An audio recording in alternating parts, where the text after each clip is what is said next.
Okay, so some more complicated time stuff. Kind of cool, sort of interesting, especially for us guys involved in it. There's a video out there with Dick Allgaier interviewing me, and that video is from some time back. I think it was like 2019 or 2020 that we did that. But to be honest, I haven't been thinking about times that way, so I'm not really sure when it was done. Okay, but here's the thing. Here's the progression of events. In about the period of time that we had the 2008 crash, financial crash, we started getting in all kinds of new technology stuff in the data. This was also in that period of time where we knew there was new money coming, but we didn't know it was going to be called Bitcoin or cryptos or whatever, right? We just knew it was going to emerge, which it did, and so on. Within those same sets were other forms of technology that were being referenced. One of these other forms of technology that was being referenced is what we now call podcasts. Okay, a person to potentially hundreds of millions direct feed with no broadcast corporation in between, right? There is in the sense of YouTube or Spotify or that kind of stuff. So the corporations are trying to control it, right? Any organization will be infiltrated by the Elohim worship cult and used to their end. So the data forecasts this stuff that we didn't know it was going to be called a podcast. The term was out there, I think, at the time that it first started showing up in the data, but it was as a descriptor that we were seeing it. So it wasn't linked to the term podcast. It had yet to cement to that. In any event, time passes, more data comes in, the descriptors for the technology firm up, and then we get to this point where like I say, about a year after the financial crash, so about 2009, we get into a situation where there's a forecast of a temporal marker. Now, you have to understand something about the data sets and why temporal markers are really important. Okay, so all of the time components within the data are calculated based on the duration of emotional impact for a word in that context, as the weighted indices algorithm is applied to it, okay? So I had to come up with these numbers. And so I would go through long lists of words and say, oh, well, that word under these contexts would have this sort of a long duration. And then I just take a stab at it. Eventually we codified on some ranges, okay? And so it came down to immediacy language, midterm language, and then long-term language. Long-term language and midterm language were separated at about 19 months. But there's sort of an overlap on all of this. What the process is to go through and get all this language off the internet, go through the pre-processing that sucks out the potentially prescient stuff, and then apply these constraint processes to it. And in the constraint processes is one of those that figures out the time impact of this word in that context in this particular set, because it's going to vary. So you could have trial, okay, just as an example word.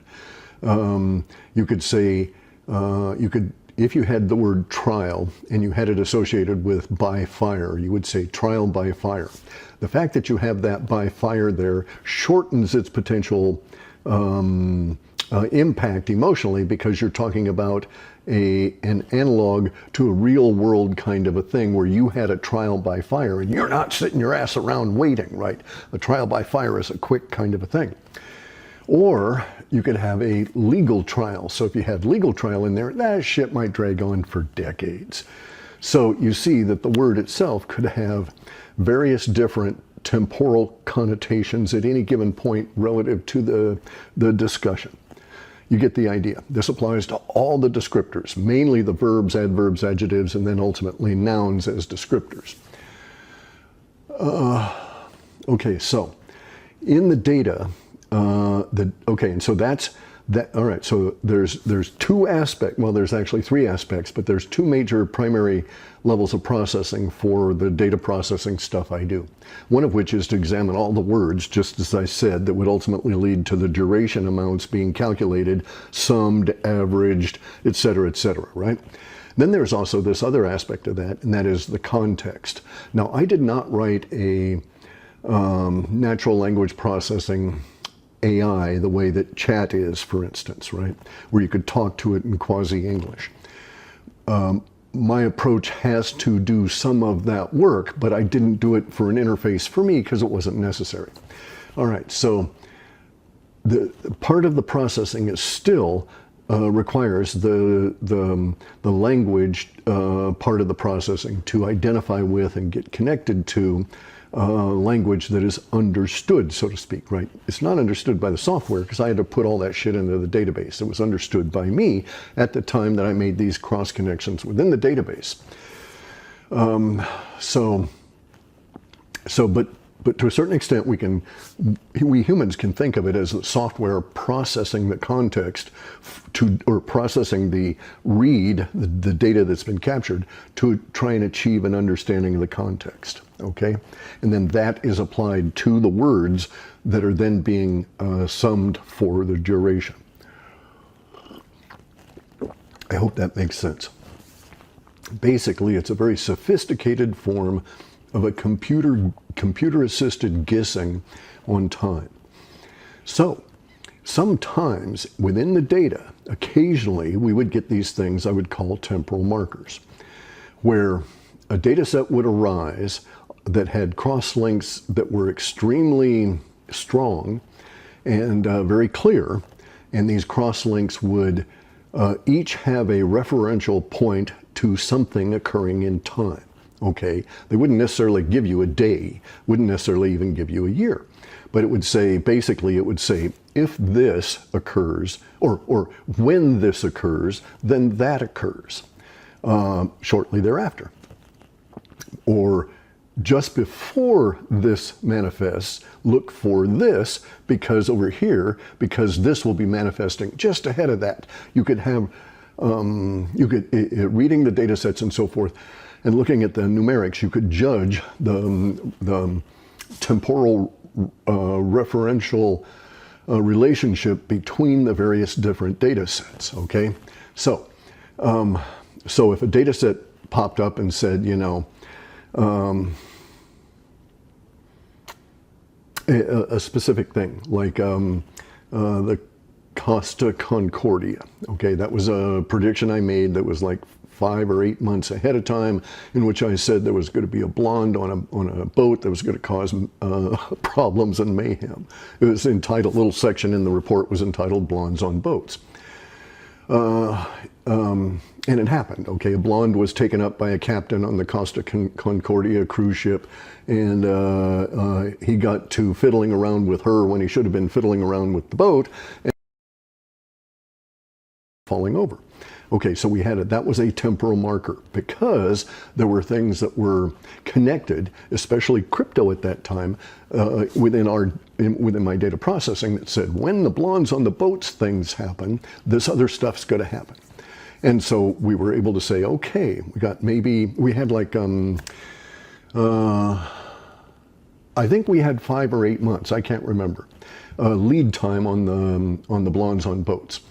There was a distance after that within the data sets that appeared to be about 3 months. So we knew we had about 3 months for this other stuff to pop up. That's pertinent in a second. Anyway, so, okay, so that would be a temporal marker, right? Once it's happened, then this other stuff is more likely to occur. And it's not the blondes on boats must have happened for this other stuff to have happened, but in our predictive linguistics, they were linked temporally close enough that the algorithm was associating them within a specific period of time. I don't want to get into details and drive people crazy. Okay, so there's so much we don't know about time. There's so much we don't know about the ability of predictive linguistics relative to the mass psychic impressions. And I was just guessing for time on all of these words, millions of the things. Okay, it was automated. I didn't go through millions, but nonetheless, it was quite the tedious thing. It took years. Okay, so we have a temporal marker that originally showed up in the podcast thing in 2009. Okay, in 2009, it started shaping up as a temporal marker that would be almost impossible to miss should it ever arise. Okay, and that this temporal marker was going to be, as I couldn't get a word big enough, and Dick Allgaier reminded me in the interview that it was going to be basically iconic, and that's what it is. Okay, so the temporal marker that we're discussing here is a Rogan-Trump interview, right? Or Trump being interviewed by Rogan, or discussion, or however we want to talk about it, right? On the Joe Rogan podcast. Now, this is pertinent because I'd had this percolating since 2009, and then I had, at some point later on, I'd gone and I'd put in a request with the future forecasting group, as they're called now, and talked to headquarters and got them to do a future forecasting sweep on my situation. Was this thing going to occur? Damned if they didn't nail it. You should go look up that video. If I get my shit together, I'll put a descriptor in or put a link in under the in the description for this video. Anyway, so Dick Allgaier comes back with drawings, drawing Trump and Joe Rogan, the whole damn thing, right? And so at that time, we had just, at the time of the video that Dick Allgaier made, and going into the interview with me, it was a temporal marker, but the interview never happened because it was all about the debate. But you'll see in the discussion I had with Dick that I didn't expect the debate to occur because my data set clearly showed that it was just the two of them, that this iconic mano-a-mano thing was going to continue on for like a long fucking time as the icon for the turn, right? For the fourth turning, for the turn of so much relative to the chaos that's in our world now. And so it's going to be a really cool temporal marker to observe, and a very important one, perhaps the most important one that I had ever had forecast within that, in the data sets, you know, even more important than Bitcoin or any of this other shit, right? At that level. Okay, so that was 2009. We go to 2019, and Dick and I have our interview about it, but it doesn't happen at that time, right? Because the debate never happened. A pre-presidential election debate, right? Maybe it was 2020. So, but right in that time period. Okay, now it's 2024, and we have this same temporal marker of Trump and Rogan, but as a duo, right? Not as part of a debate, showing up. So we're back to the temporal marker, and they've now confirmed that they're going to do this. I have no idea what day or anything. I'm out of the loop as far as that goes. I don't get a chance to really catch up with a lot of that. I'm so busy around here that all I can do is sometimes I turn stuff on, and I sometimes catch a little of it, you know, on the audio as I'm passing through. Okay, so now let's understand a few things here, okay? No, we'll get to that in a second. Okay, so at the time that I did that in 2009, I'd been working with this guy since since 1999. Okay, this was my Igor. We called him Igor. That was a fake name, right? He didn't want to be associated. He had a professional career. He didn't want to be associated with this lunacy. He didn't want his name attached or whatever, right? And he had other issues. So anyway, so he's been anonymous. We go along. We make, you know, make this thing work. He works with me for better part of, or more than a decade on the thing.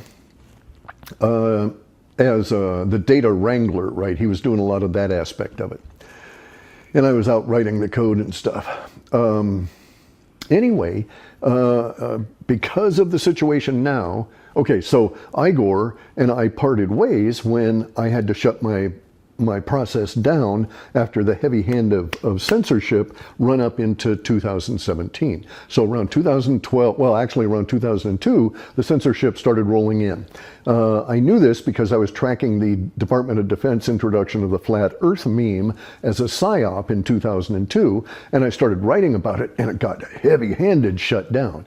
It was like canceled everywhere. I would post it and it'd be taken down almost immediately. Didn't matter where, right? There were very few outlets at that time. Substack didn't exist and all this kind of stuff. I put it on my website once, but I was dependent, and we got hit by DDoS attacks you would not believe. And so I took it down myself just in order to get that bandwidth free because I needed it for the data stuff. Anyway, so the censorship clamps down on me too hard. I had other issues there. I was still in the process of, the long 30-year process of discovering. I wasn't inclined to go and fight a lot of stuff at that point on this level for this stuff. And so, my assistant here, Igor, was quite happy. He had purchased a lot, like buckets and buckets and buckets of Ethereum. And he was happy as a clam at high tide. And so it didn't bother him that we were shutting down. It wasn't a real problem for him. Anyway, he got hold of me the other day as a result of this temporal marker, as a result of of him hearing about Trump and Rogan. He's not in the country. There was a slight delay on him finding this stuff out. Anyway, he gets hold of me and he wanted to remind me of something. It's like, oh yeah, I'd forgot about that. Okay, so he retired. He's happy. He's living in a tropical paradise. He's one of probably the top, I'm certain he's one of the top % richest guys on the island that he's living on. Anyway, but he was letting me know, hey, remember that. See, we didn't keep the data. It was just too voluminous, and the resources were thin. I didn't have vast quantities of storage, nor media, nor the ability to keep it safe, right? I live out in the Northwest, and the conditions can be quite hard on electronics and data.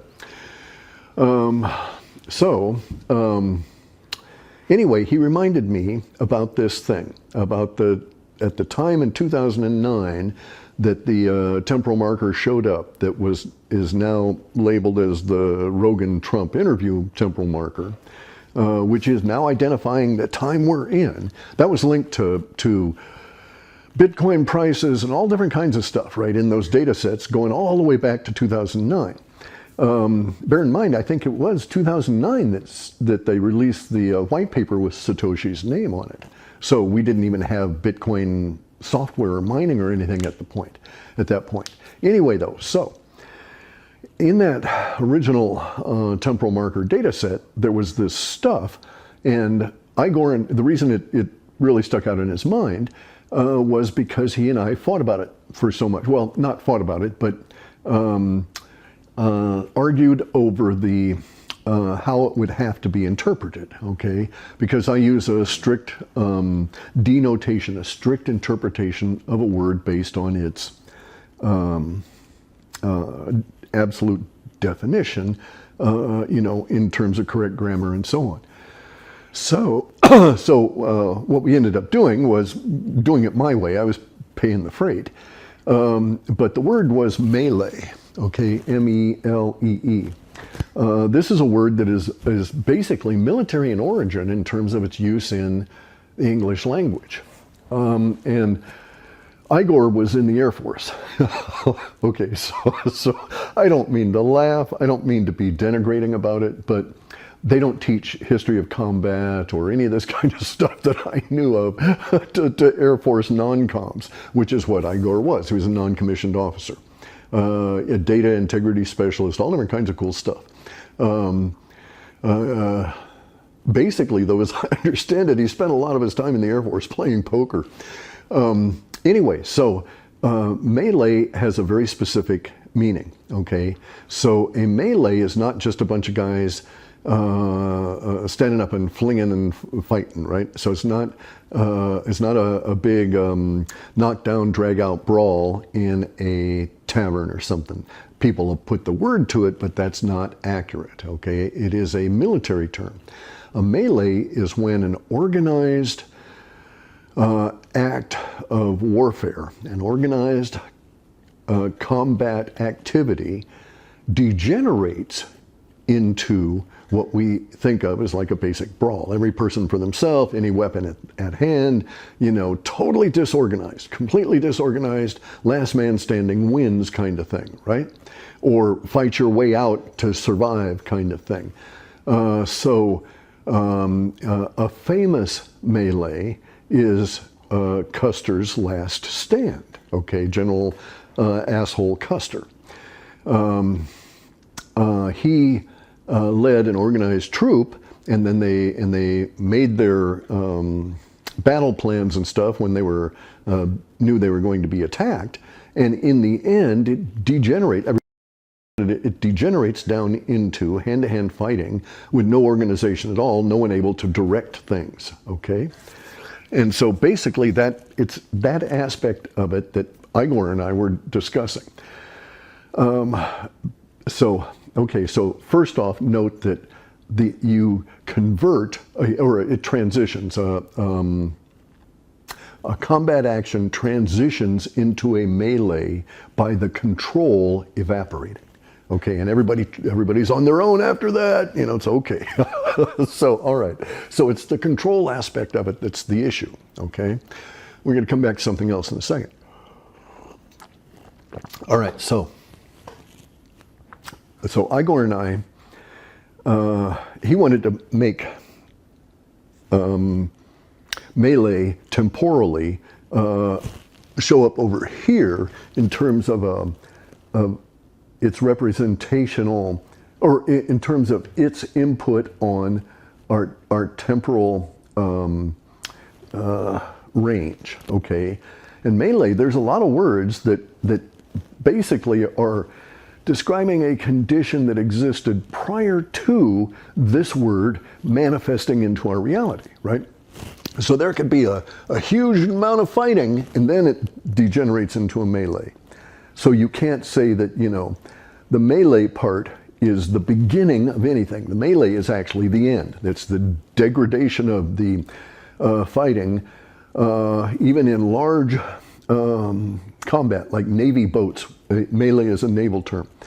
It was also been adapted to the Army, etc. But it meant naval vessels fighting at abnormally close quarters, right? Them and all different kinds of stuff. So anyway, we had this situation. After the Joe Rogan interview, in our data back in 2009, and it was confirmed before, and it was one of the reasons I did it, it was confirmed before before I commissioned the remote viewing guys to have a look, right? I wanted confirmation of what we were seeing. I mean, I don't follow politics. At the time that all this was going on in 2009, Trump was not even a figure in any of this. And Joe Rogan was, but he wasn't like a big major thing, right? So I didn't have any hooks and any personalities involved. It was just two cutouts, just two placeholders, two variables for me. You know, what turned out to be a podcaster and a president of the United States that were just going to blow the whole thing wide open. The reason that this is the case is because that TM had a lot to do with the UFO discussion, right? And the secret technology and all of this kind of shit. That's why in the data sets, it became such a standout, such an iconic temporal marker, was because it appears just ahead of sci-fi world starting to manifest.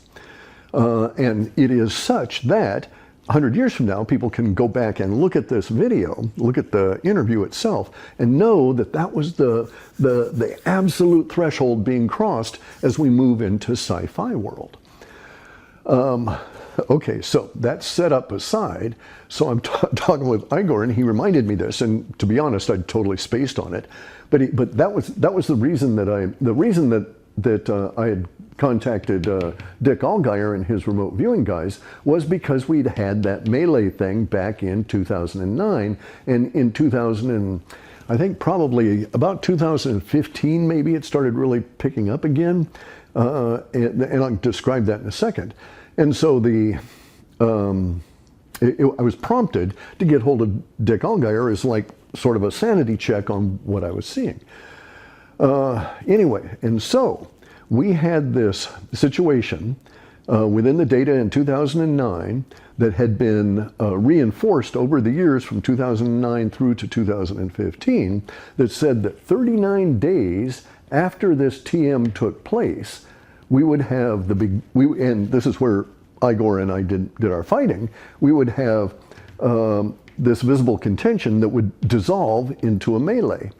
And at the time, and even in our even in our conversations here recently, he wanted to say, and I'll title this way in honor of Igor here, but he wanted to say that it was 39 days to melee, which is a catchy phrase. Okay, it'd be a nice title for a book or something. But in my opinion, it's not quite accurate, right? Because we don't know what the distance is between the organized visible contention that then degrades into the melee. That might be months for all we know. But what we do have some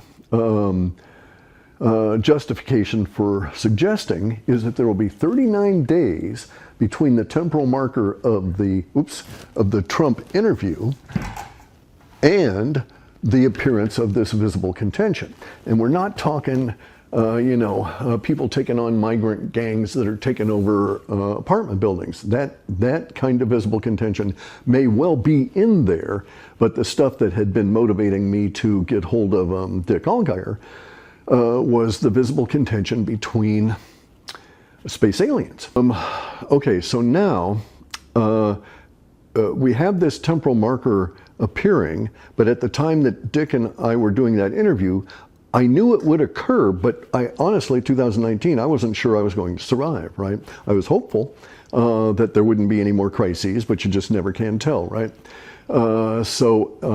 Anyway, though, it was pleasing to have lived at least that long that I saw the linguistics about that temporal marker appear in the media. Now we've got that same set of linguistics again, and apparently we have confirmation that the interview will take place, and therefore we'll have it as a temporal marker itself.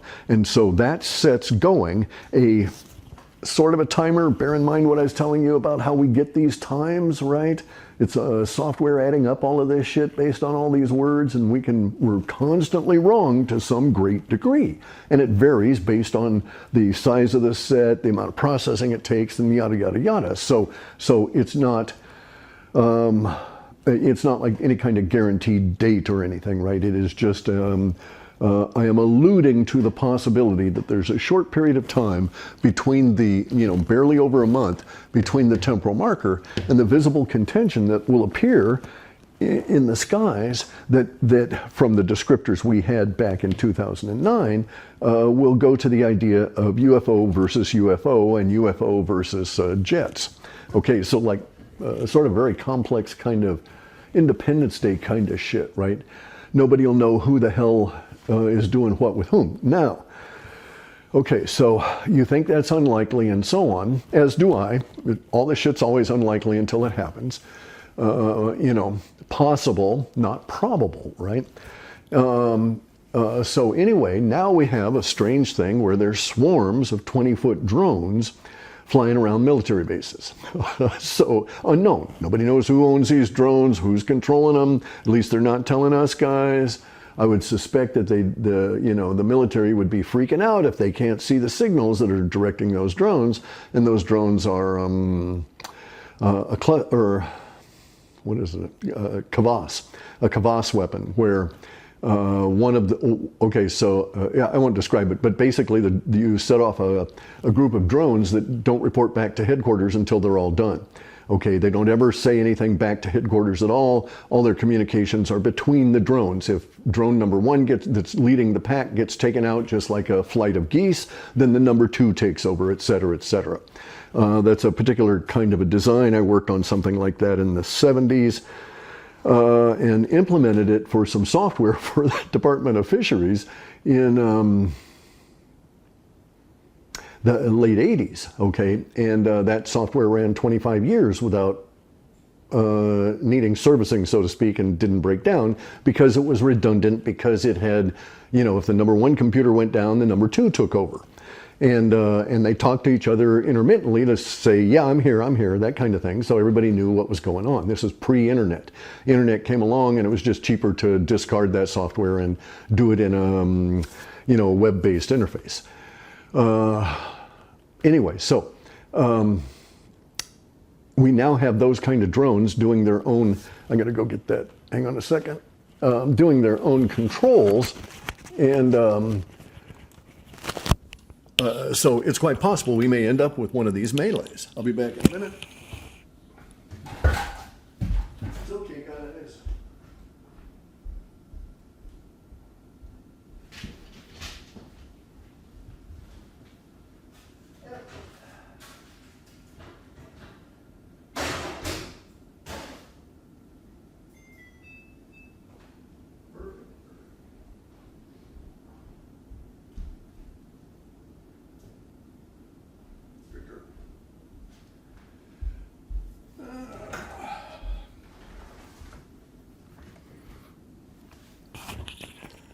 Okay, sorry about that. The snout knows. I could smell the hooks were done, and it's glazed over perfect, just fine. So it was great to let it go until the snout told me, because you never know with huckleberries, because of the nature of the berry and how they ripen and all that kind of stuff. No, guys, no, nobody out there. Anyway. Okay, so we're going to have these, some kind of weird confrontation, visible contention, which we could probably call and term combat, in the skies that will show up, and it'll show up at a predictable point, which is probably something over a month, and we'll put down 30 days, or 39 days, something over a month after the temporal marker of Trump and Rogan. And that's just the beginning of all of this, right? So in my understanding of what we were looking at back in 2009, and I can't refresh because again weren't able to keep any of that data. We ended up with a situation where, in my opinion, melee may be a couple of months past the visible contention point. The visible contention will go on, not continuously necessarily, maybe intermittently, and maybe sporadically in terms of where it's located. And then it will degenerate in one of these combat episodes or combat encounters into a melee. And in this sense, we may also find that at that period of time, just coincidentally, we got political chaos, and because we may be talking January, and we may end up with a melee itself on the ground, as above, so below kind of thing, right? But the melee in the skies was what was being forecast in 2009. Again, this is all part of a large set that was dominated by this temporal marker as the iconic threshold that you step up into to get into sci-fi world. And so we'll be having our entrance into sci-fi world here. Okay, so, all right, so that's our basic subject number one, right? That maybe the melee, in my opinion, it would be fitting with data I have now if that melee actually starts showing up in January 15th through February 15th, in that period of time, because there's going to be all kinds of chaotic activity in that period of time anyway. And the data sets in 2009, both Igor and myself were saying, well, it's odd that we didn't find a lot of references about crowds and their reaction. Okay, and it may be that you can't be in a crowd on the street in that period of time and be looking at the sky because there's a melee right around you, and you got to keep your eyes focused just to stay alive. We don't know what the conditions are going to be, but we didn't find a lot of confirmatory extra set descriptors that would define an environment that would place it into a big, nice, complete picture for us. We had a lot of good stuff, the temporal marker, all that kind of stuff showing up very firm and so on. But the melee part, we didn't have, it was squishier, okay? So, all right, so now that aside, the entrance into sci-fi world, how do we want to? Okay, so let me stop for a second and say, we have a bunch of people out in the alternative media, which is now pretty much evolving into the mainstream media, that in my opinion are a little bit slow mentally, right? And these guys don't quite grasp what's going on, so they're using words inappropriately. And so I'm going to give you a context here that hopefully you'll be able to understand why these people are perceiving these words this way, perceiving our situation and applying these words. So back in the day, you would have a hill, and you'd have a general up on that hill, okay? And then that general down in the battlefield would be directing all kinds of troops against an enemy. All right? And so the general's standing up on the hill here, and he's, looking at it all, and he's telling runners, and they're sending information, and he's telling the troops, okay, you guys move over there, you got somebody coming over here. The general's got spotters up there from other hillsides that are telling him all of this kind of stuff. We're talking, ancient battles all the way up into like the 1800s, because this kind of thing was how they did cannons. Even naval battles are essentially that. The admiral thinks he knows, he's got a good sensory awareness of where these other ships are, even if he can't see them over the horizon, right? They had finally had ship-based howitzers that could throw something over the horizon, over 3 or 4 miles. And so they could shoot a ship over the horizon if they kind of knew where it was. And thus the game Battleship, where you're guessing as to where the battleships are, but you do it with a strategy, etc. Okay, so these generals did all of that in order that those battles might be won, in order that the war might be won. Okay, and the people that were involved down here, they're just following orders. Okay, they know the concept of what's going on. And actually in these kind of wars, well, I won't go into it, too much of a diversion in any event. So the generals are directing people that at least had an understanding. Oh, okay, when my sergeant tells me to run over there, I run over there. That sergeant knew that he should be telling his troops to run over there when the lieutenant told him that, hey, make your troops run over there. Make your company move over there, right? All the way up the chain. Okay, but they all knew what all this was leading to. Okay, so for the Charlie Ward kind of guys that are out there, it's all a pantomime, or you hear some of these people say it's all a movie. They're not viewing this thing appropriately, okay? Because this war is not like all of these wars. So it's not all troops in an organized fashion versus other troops in an organized fashion. It's all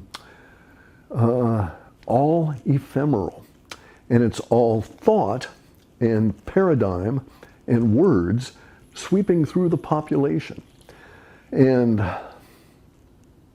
dominating against other dynamic paradigms, not against people with bullets, but still in a sense against a general that's directing all of this shit. And in this sense, people like Charlie Ward and all these decode guys that are saying, oh, it's just a movie, and Charlie Ward says it's a pantomime, a play. It's their interpretation of the moves that they see being made, okay? What they don't grasp is, what they're seeing is the general issuing the orders and the population moving, and they're sitting over here on the side watching all this, and they see that. And to a great extent, they do not grasp that in this case, the population in here that is being moved around and is both a target and a tool and a weapon is ignorant of what's going on, okay?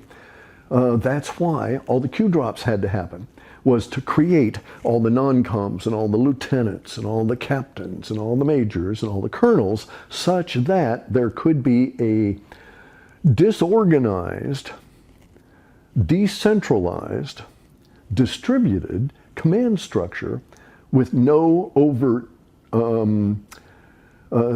ties, okay? Only ties that could be discovered in hindsight by seeing who talked to who, that kind of thing, or who said what. So that infrastructure was built by the Q drops. by all of these weird ass people running around being QAnons and saying, hey, what the fuck does this shit mean? And so, okay, and so in that sense, all of those Anons were initiates, okay? Many of them, probably the vast majority of them, did not understand that they were being initiated into a command structure understanding by the process that they went through within the Q drops and the decoding of it. And many of them probably still would not understand that their learning the language, going into it all, et cetera, was intended to not only give them information, but also to change the way their mind worked, and to provide them with this like basic training for their role in this command structure. So people like Charlie Ward and other people I've heard reference and say it's all a movie and stuff. Well, to a certain extent, all wars are like that, because you could always, if you were sitting up here as a civilian watching these old style battles, you could see it that way, right? Oh, you know, all of this shit down here, it's all a movie relative because you got a director up there. And so this is where it gets dangerous. It's not, you know, their vision, the decoders and you know, and Charlie Ward and stuff, not the Anons, but even the Anons, their vision of themselves in a historical perspective relative to what's going on in a grander historical perspective is very limited. And so Charlie thinks it's all fake. He thinks it's all a movie. He thinks it's all scripted. It's going to go this way. It's going to go that way, and so on, right? And nothing could be further from the truth. Everything is in a dynamic state of flux.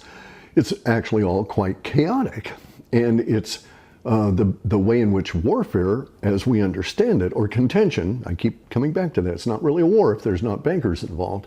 That's the way contention will be in the future, for a lot of different reasons, and we don't need to get diverted. Okay, so, hang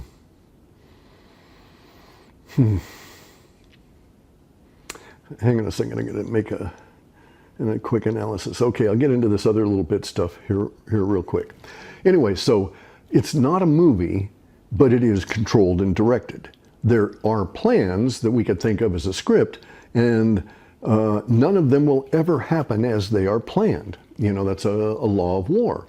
First contact with enemy destroys all of your plans, because they're not going to do as you planned for them to do. So anyway, so we have to bear that in mind, okay? So there you got the people out there saying it's a movie and stuff, especially in this period of time now and into the future, thinking that you're not at risk because it appears to be directed, okay? You still need to maintain a heightened sense of awareness, you know, personal proximity, what the fuck's going on around me, and this kind of thing, and hold yourself, you know, prepared to deal with unexpected circumstances, because there's going to be a lot of it going forward for some considerable period of time. All right, so now,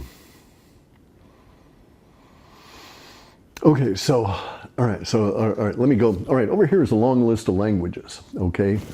It starts at the top, it says Farsi, and then it goes Middle Persian, and it keeps going down all these languages here. Let me pull that over a bit, see if we can get a better view of that.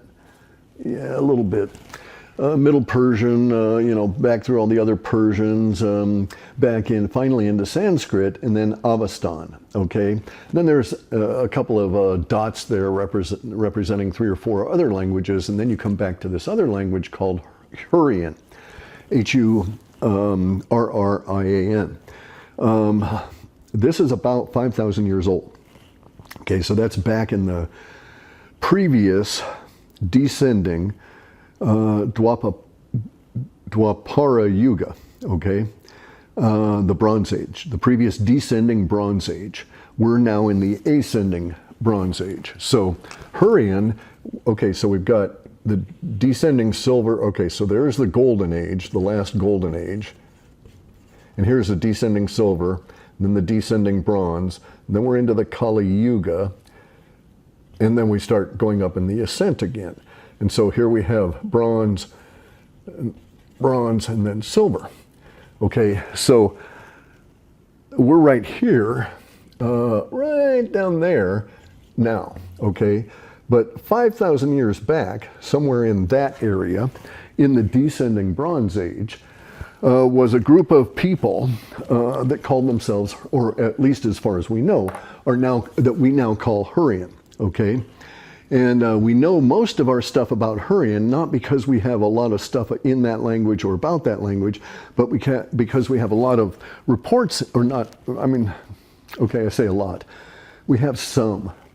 All this stuff is sparse and minuscule, and you got to work your ass off to get into it. But we have Avestan, which is a precursor to Sanskrit and also coexisted with Sanskrit for a long time.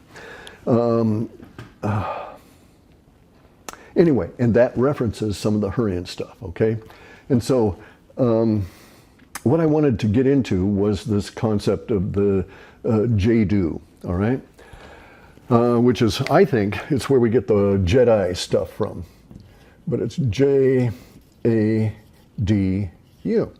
Now, it's a long vowel and long U. Okay, so Jadu is a word that comes to us from Hurrian and comes all the way up to Farsi. And we have this word in Farsi now as Jadu Gar. Gar is a word that means, in Hurrian, it means doer in the body. It's a very interesting word, okay? Because Gar is not a person. Although nowadays, in some of these languages up in here, they just translated it as meant a person.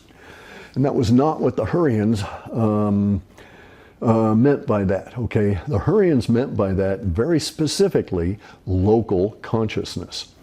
That which motivates the body. So the technical definition for the Gar word is doer in the body. The person that, the being that moves the body of the person into and doing all of this stuff, right? Because without without local consciousness, there is no motive action. There's no movement or anything. The Hurrians were very sophisticated this way. It's really striking. Okay, now it's not a mystery to me, because I know that they were coming from a much more advanced age, and that we were all dropping down into the stupid years of the Kali Yuga down here. And so Hurrian, back in this, I bet you that the information we get out of Hurrian by way of Avestan and Sanskrit goes way back into the Golden Age and was part of a much, much more rich and sophisticated understanding. But anyway, so these primitive people, the Hurrian guys, had a very complex understanding of what we would think of as like metaphysical shit, okay? And in Hurrian, they defined a spot, a space, okay? It's not a place, or it is a place, and can also be thought of as a space, but it's not material. So for the Hurrians, okay, so let me say that in Farsi, and most of these top 4 languages from Old Persian onward would define Jadugar or Yedugar, so Jadu, Jedi, it would define them as a magician. That's not what the Hurrians meant by that word, okay? Because this was, the Jadu is a place. And I understand why these other languages define it that way, because Jadu is the place from which our concept of magic arises. Okay, so get this. The Jadu is the space, or it's the place immediately on the other side of the life-death barrier. So it doesn't have a referential point. It's not like you can say it's over in that other room, right? But it very definitely exists, because you're going to go there, right? Everybody does. And so the Jadugar, the Jedi, are those doer in the body that, in the term of the Hurrians, are exploring this place on the other side of the life-death barrier. And they had it defined, okay? But it's not a definition. They had quite clearly defined it. And I actually think a lot of our understanding of meditation arises from these people. But anyway, they had it defined, and you can't, So in their culture, I'm imagining, because we don't have a ton of stuff from them, but I'm imagining that this thing is widespread enough that it appears in many different other languages, all referencing back to them, this concept. But I'm imagining that it was widespread enough that the word was would be taken as basically a socially understood reference. So you could say, oh, where's your cousin? Oh, he's thinking about doing a trip in the Jadu. And that would make sense to somebody, right? But anyway, the Jadugar were the people that explored this area on the other side of the life and death barrier. From my reading, I'm pretty convinced that that's the same place that I call hyperspace, that I explored with psychedelics. The Jadugar were defined as those people that had a space in time, okay? And that space was 33 hours. And so there's a lot of, we have 33 segments in our spine. The Freemasons and all these people get all bent out of shape about the number 33. David Wilcock goes crazy about it. All of these kind of people, right? It's supposedly a power number and this kind of thing. Anyway, though, you had to come back, or you didn't come back, okay? So there was no 34-hour Jadugar. All the Jadugar made it back within 33 hours. There's reasons to suspect you cannot come back if you're there longer than 33 hours for a lot of different reasons. But these people were mapping it out. So they had an approach and a way of getting into hyperspace that either involved psychedelics or it involved something like, self-suffocation, or who the hell knows what kind of bizarre shit they were in. Or maybe it was because they were coming out of the more golden age and they had some kind of technology, some kind of machinery. In any event, though, so this idea of getting new forms of measurement, a new understanding of what is still currently thought of as Cartesian space, but getting a new understanding of that such that this understanding converts that complicated understanding of our three-dimensional space into a complexity is also tied in to all of this shit here, okay? So,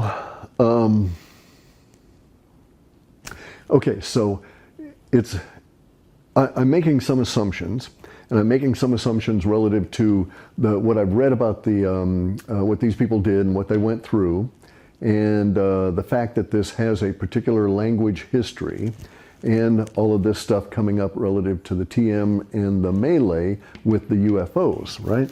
And I'm relating all those together, and coming up to this forecast that goes way back into the 2009, also was reaffirmed in 2019, and was actually, we were able to, I think it was probably 2017, and we were able to apply a descriptor to it that made some sense, okay? So along with the Malay and all this other stuff going on, the visible contention, and then whatever the hell is happening here on the planet, somewhere on Earth, a human or a group of humans, or maybe it's already been done and we'll find out about it in that period of time, they're going to discover this like intergalactic interweb, okay? So in other words, they will discover that there's communications going on constantly around us, and to a certain extent what we think of as Akashic records may be a concept that could be applied to vast galactic civilizations talking to themselves and to each other and putting data out in a particular space that is, in my opinion, I think it's transiting through hyperspace. I think that comes into it. But anyway, we'll discover this level of communications. And I'm of the opinion, I've got a couple of quick opinions that are going to annoy people, but I'm of the opinion that our discovery of that confirms to us why we annoy the UFOs, okay? Because the entire intergalactic interweb kind of. So I think we're disruptive at that level, not merely disrupting their navigation systems and so on. I think it's much broader than that, much bigger than that. And so it makes us a real pain in the ass, okay? Anyway, so I think that that will show up, that aspect of this will discover this vast, incredibly deep, incredibly wide storehouse of knowledge. We won't be able to open it up necessarily right away, and you know, like I say, we won't even understand what Pleiadian porn is when we see it. You know, we might think it's a gardening show for all that. We just don't know. Anyway, so I think that is all coincident with the Melee set. So the Melee set is a temporal marker for the stuff that comes beyond it, and this is an intro into sci-fi world, as this understanding and being able to at least know that this giant internet is out there. Okay, so so that was the one thing there. Hang on a second, I've got some more notes. I just don't want to get into a lot of this, it's going to take too long.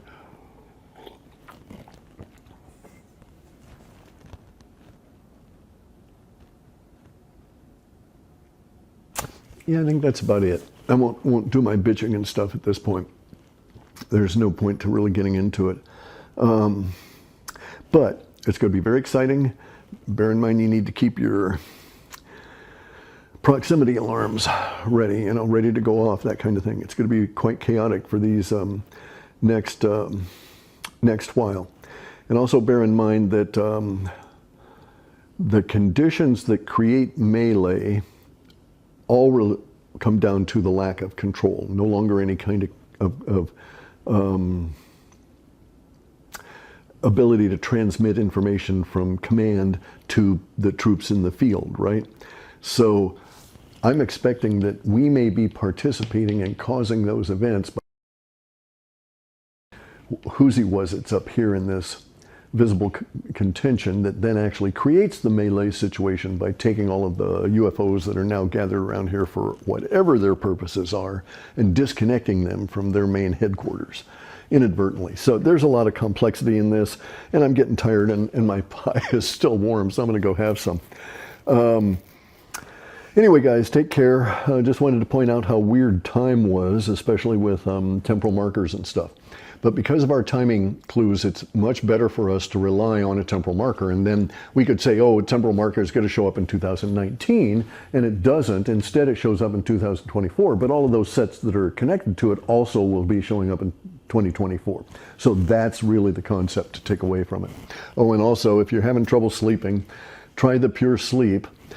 Works for most people. There are some people that it doesn't for some reasons. But anyway, guys, take care.